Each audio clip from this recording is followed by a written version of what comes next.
Naam, karibu mtazamaji, naitwa Ahmed Jumabalo, ukipenda niite AJB, na Lucy Mwaura ndiye msaidizi wangu kwa upande wa lugha ya ishara. Na kiongozi wa taifa Rais William Ruto ameagiza kila mtoto wa Kenya aliyefanya mtihani wa kitaifa wa gredi ya 9 KJSEA aripoti shuleni kufikia kesho. Amesisitiza kuwa hakuna mwanafunzi anayepaswa kufukuzwa au kunyimwa nafasi shuleni kwa sababu ya kukosa karo, sare au mahitaji mengine ya kimsingi.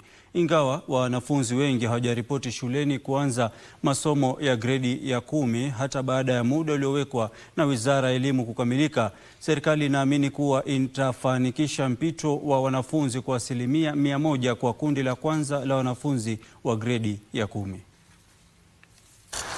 Ndoto ya Hesbon Chebon ya kujiunga na shule ya upili ya St Patrick huko Iten iko hatarini kutokana na ukosefu wa karo. Kwa mwanafunzi huyu mwerevu anayetoka familia maskini katika kijiji cha Seretunin, Baringo ya Kati, anakoishi na nyanyake mwenye umri wa miaka 74, bado hajajiunga na shule ya sekondari. Ningependa kuwa engineer, na niko na mandugu zangu wote bado wako shule, hawana uwezo wa kunisaidia. Anybody yule mwenye ako na uwezo ambaye ameguswa akuje aweze tusaidiana pamoja, huyu kijana aende shule.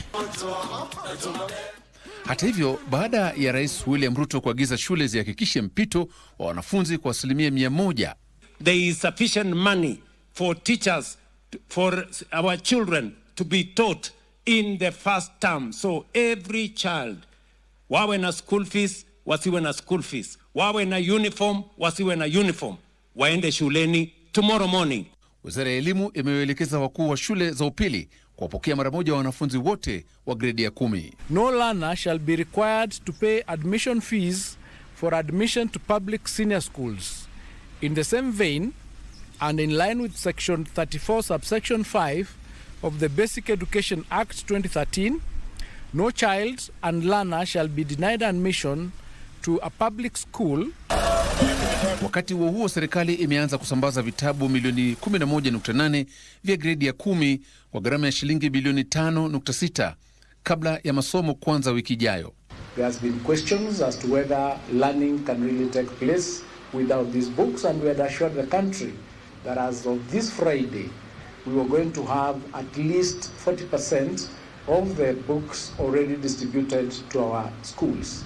I'm glad to note that from today, the list that you've shown me, we are already at 50%, therefore ahead of the timetable that we have rolled out.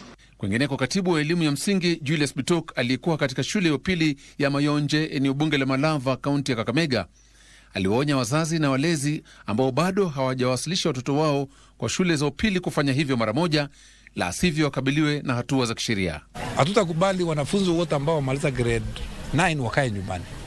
Na tumeambia machiefs wetu, watu wetu wote kila mahali, serikali inahakikisha kwamba kila mwanafunzi amerudi shule.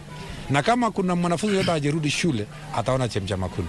So as teachers, as you receive these students in senior school, guide them appropriately, identify their strength so that they can succeed in the pathway of their choice. Joseph Wahungu, Darubini.